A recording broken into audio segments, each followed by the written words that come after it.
Mortgage rates continued their climb above 7% this week and have been sitting at the top end of our yearly prediction range for weeks now. When will they drop again? The National Association of Realtors housing report for January came out this week, and existing home sales saw a big jump in January of 3.6%. But context will be very important here. If you've been tracking here, you know that I believe the Fed cares more about unemployment and jobless claims than they actually do inflation, even though they're saying what they care about is inflation. And this week, we saw a drop in the number of jobless claims. So great news for those wanting to have jobs, but bad news for those hoping that the Fed is going to drop rates. Housing inventory had a small increase this week. New construction remains the hottest segment of the market as they hold most of the available supply and are able to give big discounts and incentives like low rates and paying your closing costs. And new construction homes are flying off the shelves right now. I ran into 2 communities here in the Dallas-Fort Worth area that are actually having wait lists again. What this means is you'll see a great home listed on the MLS and you'll say, wow, I want to go buy that house. You call the builder and they say, oh, our builder will only allow us to contract 2 homes a week so we don't sell out too quickly. So that home exists, but I can't sell it to you,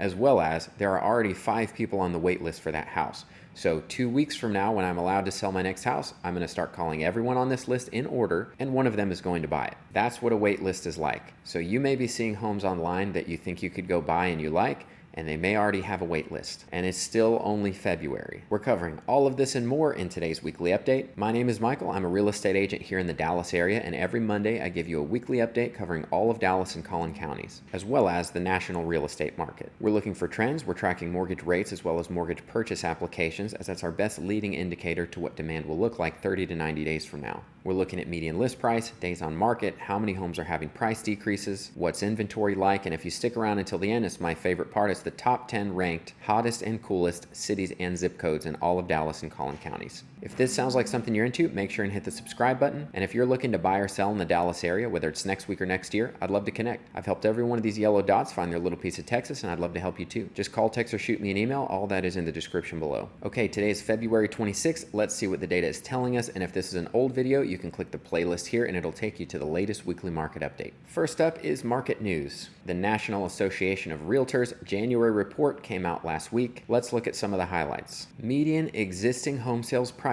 are up 5.1% from last January. Multiple offers are common on mid-priced homes, and many homes are still sold within the first month. First-time home buyers made up 28% of sales. That's down only 1% from a year ago. All cash sales increased from 29% to 32% from a year ago. Individual investors or second home buyers, who make up a lot of those cash sales, purchased 17% of homes in January. That's up from 16% last January, so only a 1% increase. And distressed sales, which is foreclosures and short sales, remained unchanged, making up just 2% of sales in January. So anyone who's been telling you for the last year that foreclosures are coming and going to tank the market, they're just not looking at the data. Okay, I wanted to show you the chart of those existing sales. This is our 3.6% jump. This is from December to January. It looks like that. 3.6 sounds very hopeful, but you have to look at the context that we are working off of record lows over here.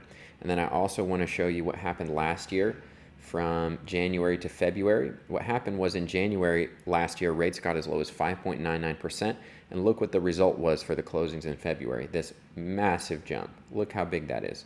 Now, of course, we know for the rest of the year, rates continued up, and you can see that the sales data declined all the rest of the year. So this just shows you how rate sensitive people were, and they still are. The other thing is we're about 4 million homes, where a year ago we were 4,070,000 sales. So we're only 70,000 off from last year, which I think is a decent starting point for this year. But again, like much of this data, 3.6% sounds very positive, but in reality, it's just better than nothing. And then of course, looking at the median sales price, this is where we were, and typically January is the bottom, so you can expect right now where we are is the bottom, and it's going to get more expensive from here. This is normal for every year.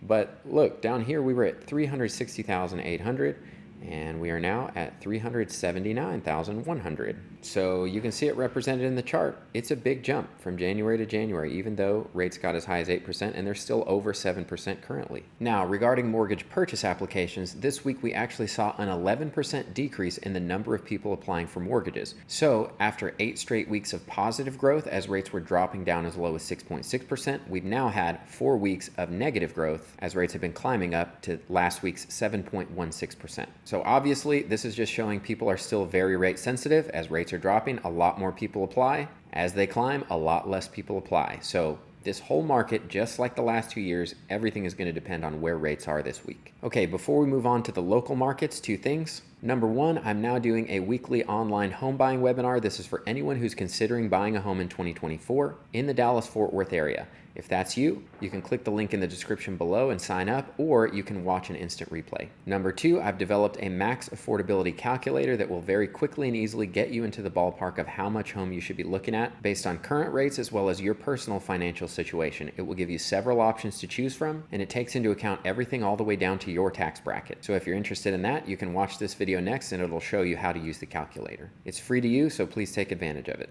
Okay, now we're moving on to the local markets. We start with the MLS data, and we're looking first at Dallas County. In Dallas County, we had 462 listings. That's 20 less than last week. 219 closed sales, 60 less than last week. 343 went under contract, 33 more than last week. Of the homes that closed, 60 were immediate sales, meaning they contracted within the first week. That's 8 less than last week. And in total, there are 2,217 homes either under contract or in pending status. That's 128 more than last week. Moving on to Collin County, we had 325 listings. That's 4 less than last week. 194 closed. That's 2 less than last week. 191 went under contract. That's 14 more than last week. Of the homes that closed, 45 were immediate sales. That's 9 more than last week. In total, there are 1,837 homes either under contract or in pending status. That's 54 more than last week. So both Dallas and Collin County had fewer homes listed and more homes going under contract, just showing there are still too many buyers for too few houses. All right, now very quickly, we're moving on to the Market Action Index, which is just this one easy to read graphic with a number that takes into account all of this information.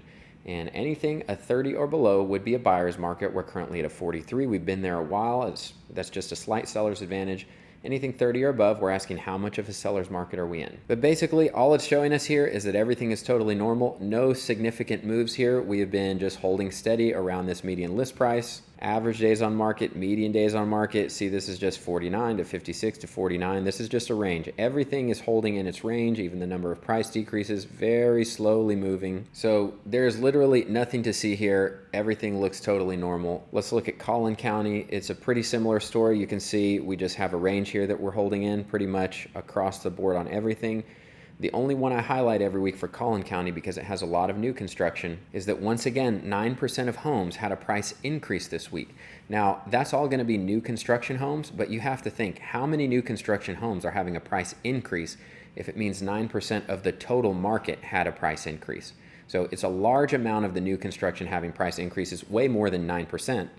Because again, this number includes resale homes as well. So we're down from 9.72 to 9.01, but 9% of homes having a price increase in 1 week is still a crazy high number. So don't think just because it came down a little that like it's over and it's not going to continue up anymore. It very well could. But the reason this is significant to me is because it's the home builders raising these prices, and they get data in real time of the number of people that are walking into their communities, getting approved with their lenders, contracting on their lots. This is all data that we don't have, that they see in real time, that's causing them to believe it's time to raise prices. And I'll tell you as well, my experience in the new construction market, as I said, there are communities already that are having wait lists, and you don't know this because all you see is there's a home available for sale. You don't know if it's on a wait list or not unless you actually call. And I'll also say I had 3 clients in town looking in the 300 to 350 range for new construction, and those communities are flying off the shelves. I mean, literally, we'd look at a house, the next day it was gone. I just got a text today we looked at a house around 320 yesterday. It was 5 days on market. Now it's multiple offers. They're going to choose an offer tonight. So the market is heating up fast.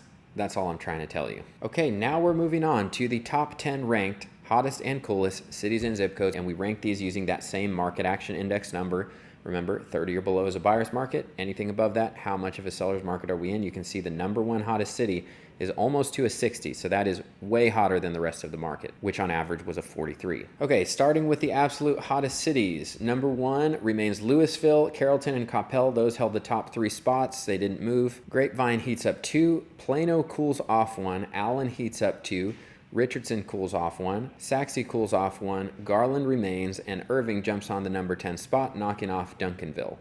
Now we like to zoom into specific zip codes. The absolute hottest is Garland 75042, followed by Plano 75023, Dallas 75287, Louisville 75077, Louisville 75067, Frisco 75035, Carrollton 75010, Carrollton 75006, Carrollton 75007, and Plano 75025. So those are the absolute hottest. If you're looking to buy there, you can expect it'll be very competitive. And if you're looking to sell there, good news for you. Now we're moving on, same thing, but for the coolest cities and zip codes. We're starting with Van Alstyne, which is still the only buyer's market in all of Dallas and Collin County. That remains the #1 spot of the coolest list, followed by Leonard, which remains. Seagoville cools off 1, Nevada cools off 1, Whitewright heats up 2, Rockwall cools off 1, Rowlett cools off 2, Farmersville remains, Red Oak jumps onto the list out of nowhere, and Balch Springs heats up 4 spots. And then Anna leaves the list.